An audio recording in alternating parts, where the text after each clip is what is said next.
الحمد لله رب العالمين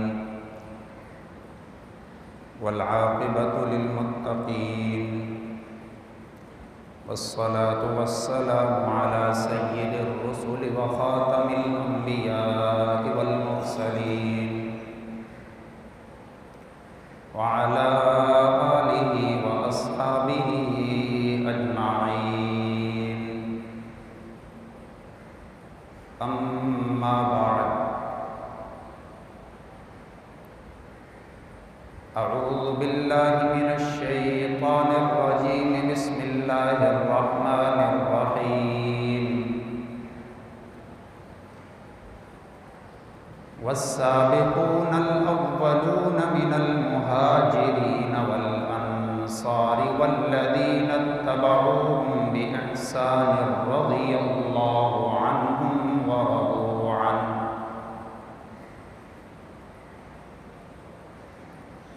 وقال الله تعالى في مقام آخر: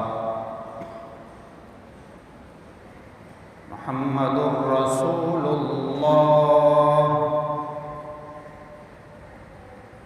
والذين معه أشداء على الكفار رحماء بينهم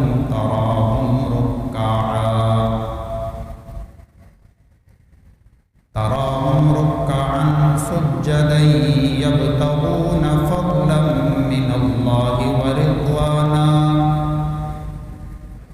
سيماهم في وجوههم من أثر السجود. آمنت بالله صدق الله مولانا العظيم وبلغنا رسوله النبي الكريم ونحن على ذلك لمن الشاهدين والشاكرين والحمد لله رب العالمين. درود شریف پڑھیں. اللهم صل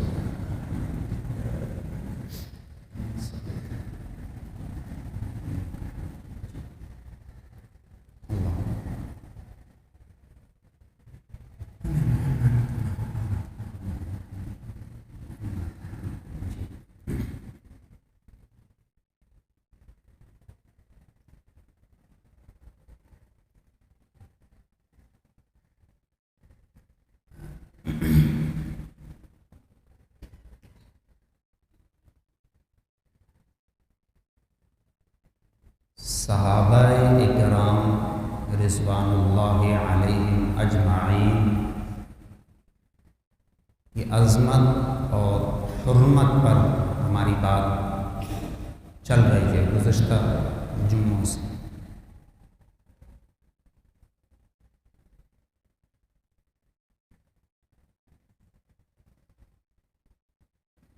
ایک بنیادی بات آپ حضرات یہ سمجھ لیں،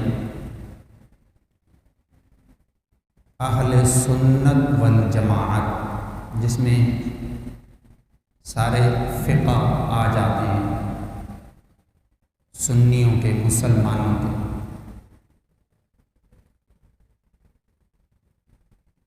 اہل حدیث حضرات بھی اسی میں آتے ہیں.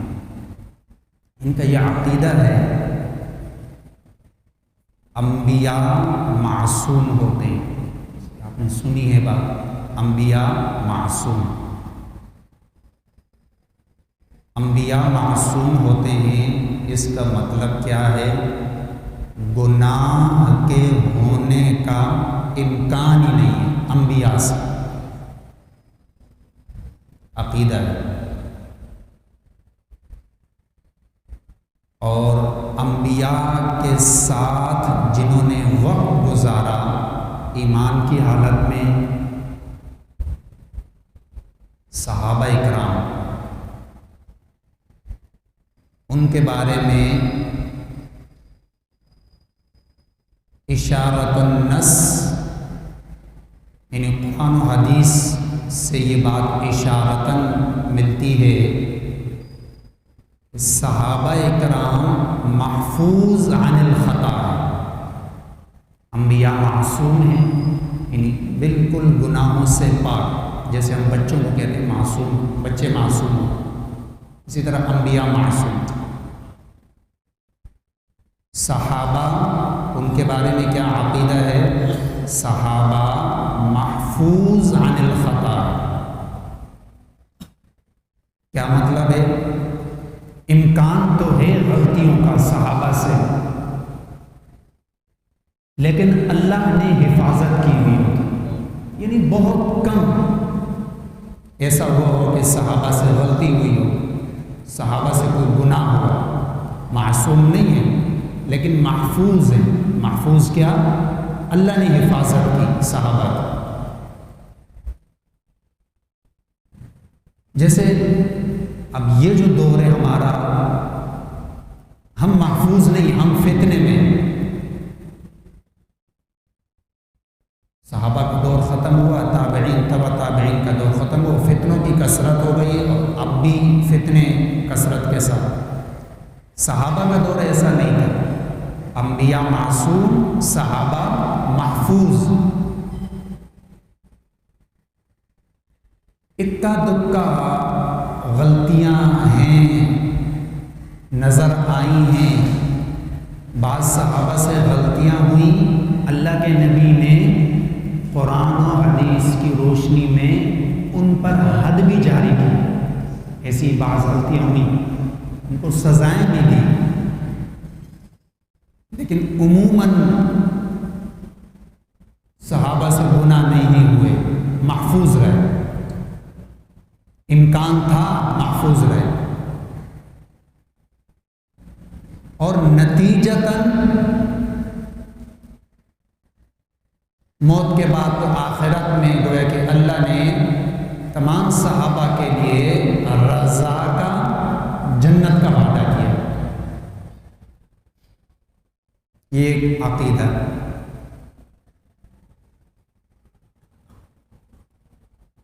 دوسری بات، صحابہ کے درمیان اختلافات ہوئے،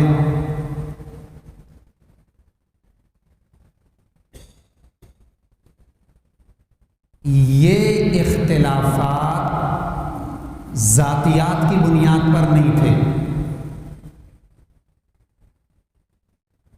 بدنیتی کی بنیاد پر نہیں تھے، یعنی کوئی ذاتی مفاد نہیں تھا، ذاتی عناد نہیں تھا، کوئی بدنیتی نہیں تھی۔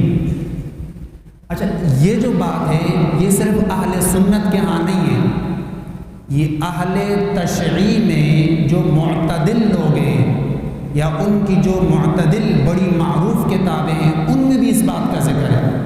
نہج البلاغہ معروف کتاب ہے اہل تشیعوں کی، اس میں حضرت علی کا اپنا خط لکھا ہوا ہے، یہ ہماری بات نہیں ہے۔ اہل تشیع کے ہاں ان کی معروف کتاب نہج البلاغہ میں حضرت علی کا یہ خط ہے جس کا مضمون ہے کہ میرے اور معاویہ کے درمیان جو اختلاف ہوا، یاد رکھو ہمارا رب ایک ہے، ہمارا نبی ایک ہے، جس کتاب پر ہمارا ایمان ہے وہ کتاب ایک ہے، میری نیت بھی ٹھیک ہے، معاویہ کی نیت بھی ٹھیک ہے، صرف رائے میں ہمارا اختلاف ہے اور ہم جنگ تک پہنچ گئے۔ یہ حضرت علی کا مضمون ہے اور اس کی مزید تفصیلات ہیں۔ تو صحابہ کا جو اختلاف تھا وہ ذاتیات کی بنیاد پر نہیں تھا، کوئی ذاتی اناد نہیں تھا، ذاتی بغض نہیں تھا۔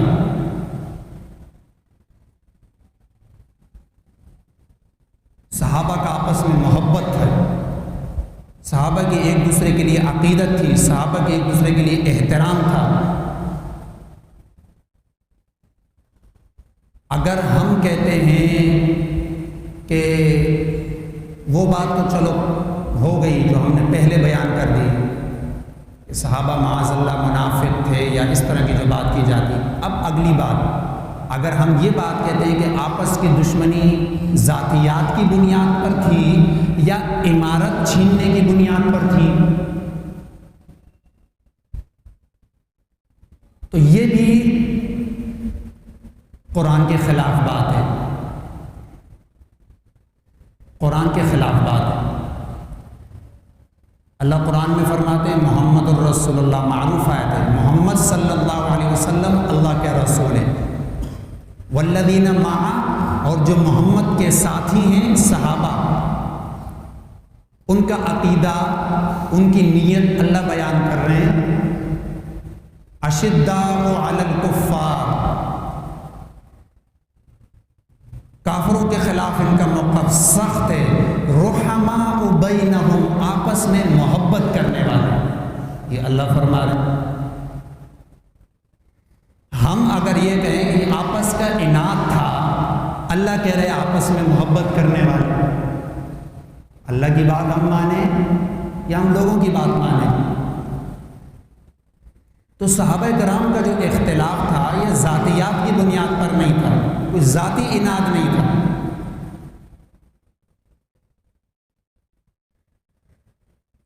اچھا، صحابہ کی جو آپس کی جو ایک اختلافی دور تھا، جو سب سے معروف دور جس کو کہا جاتا ہے، وہی حضرت علی اور حضرت امیر معاویہ کے درمیان جنگ ہوئی، جس کو جنگ صفین کہتے ہیں۔ جنگ صفین، یہ صفین کا جو لفظ ہے صفل کہتے ہیں، یعنی صف آرا ہو جانا، یعنی مسلمانوں کی جماعت آپس میں ایک دوسرے کے خلاف صف آرا ہو گئی، اسی لیے اس کو جنگ صفین کہتے ہیں۔ ایک مطلب یہ اس کا۔ اچھا، صحابہ کے آپس کے اختلاف کو مشاجرات صحابہ کہا جاتا ہے۔ مشاجرات کا مفہوم یہ نکلتا ہے کہ بدنیتی کی بنیاد پر نہیں تھا، اپنی ایک رائے تھی، ہر ایک کی اپنی ایک رائے تھی اور اجتہادی رائے تھی۔ پھر اصول فقہ کے اندر اجتہاد کہتے ہیں کہ ایک مسلمان عالم اگر اجتہاد کرے اور وہ حق پر ہو تو اللہ کے ہاں اس کو دگنا اجر ہے، اور اگر وہ غلطی پر ہو تو تب بھی وہ گناہ گار نہیں ہے، اجر ایک اس کو پھر بھی ملے گا۔ اور ہمارا یہ عقیدہ ہے اہل سنت والجماعت کا، الحمدللہ یہی حق ہونے کی نشانی ہے۔ ہم کہتے ہیں حضرت علی حق پر تھے، حضرت معاویہ سے اجتہادی غلطی ہوئی، گناہ گار یا ظالم نہیں کہا جا سکتا، یہ حرام ہے، اجتہادی خطا تھی، لیکن اجتہادی خطا یہ اس کی اللہ کے ہاں پکڑ نہیں ہے۔ اور وہ ہم سب کو معلوم ہے، حضرت عثمان غنی کو شہید کیا گیا، یہ کتابوں میں، ہماری کتابوں میں بھی ہے، ان کی کتابوں میں بھی ہے۔ حضرت عثمان غنی کو جب شہید کیا گیا تو حضرت علی کی رائے یہ تھی کہ فتنہ پھیل گیا ہے، پہلے خلافت کو مستحکم کیا جائے۔ حضرت علی کی یہ رائے تھی، خلافت کو مضبوط کیا جائے، خلافت کو مستحکم کیا جائے، اس کے بعد ہم قاتلین سے قصاص لیں گے۔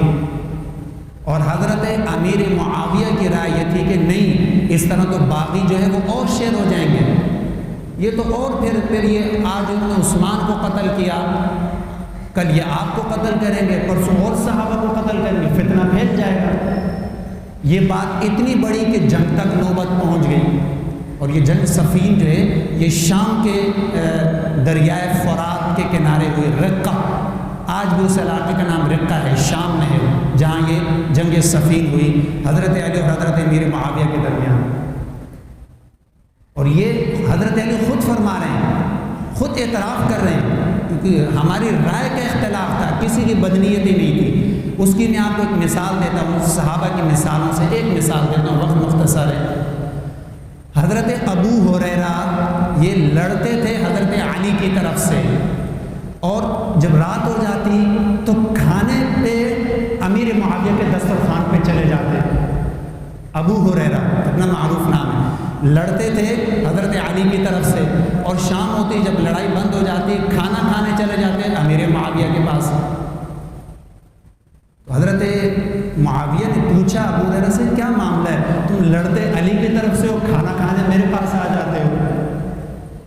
تو حضرت ابو ہریرہ نے فرمایا کہ اس لیے کہ میں علی کی رائے کو درست سمجھتا ہوں، لڑتا ہوں ان کی طرف سے ہوں، آپ کو اپنا مسلمان بھائی سمجھتا ہوں، اسی لیے آپ کے پاس کھانا کھانے آتا ہوں، کہ میرا آپ کے ساتھ کوئی ذاتی عناد نہیں۔ یہ حضرت ابو ہریرہ ان کا کردار۔ حضرت معاویہ کا ایک بات نقل کر دیتا ہوں، تاریخی بات ہے، تاریخ حقیقت ہے۔ جب جنگ ہوئی حضرت علی اور امیر معاویہ کے درمیان، جنگ صفین شام میں، تو شام کے اس طرف روم کا بادشاہ عیسائی، اس نے پیغام بھیجا حضرت معاویہ کو کہ اگر آپ کہیں تو میں آپ کی مدد کروں علی کے خلاف،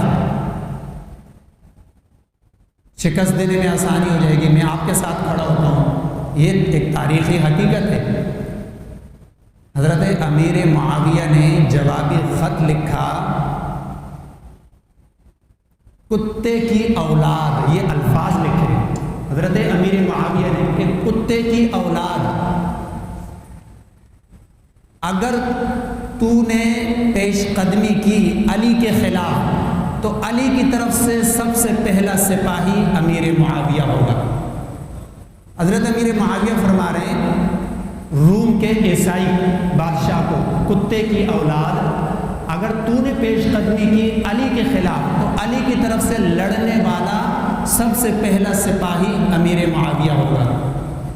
اور یاد رکھ ہم دونوں بھائی ہیں، ہماری رائے کے اختلاف ہے، بات جنگ تک چلی گئی، ہم دونوں بھائی ہیں، یہ دو بھائیوں کا اختلاف ہے۔ تو یہ تھی صحابہ کرام کی نیت، جس کو آج لوگ معاذ اللہ کفر تک لے جاتے ہیں، اور صحابہ کے بارے میں جو ہے وہ یہ بات کہ بدنیتی یا ذاتی عناد یا بغض یا نفاق، اللہ ہم مسلمانوں کو جو ہے ایسی نیتیں رکھنے سے اللہ ہماری حفاظت فرمائے۔ وما علینا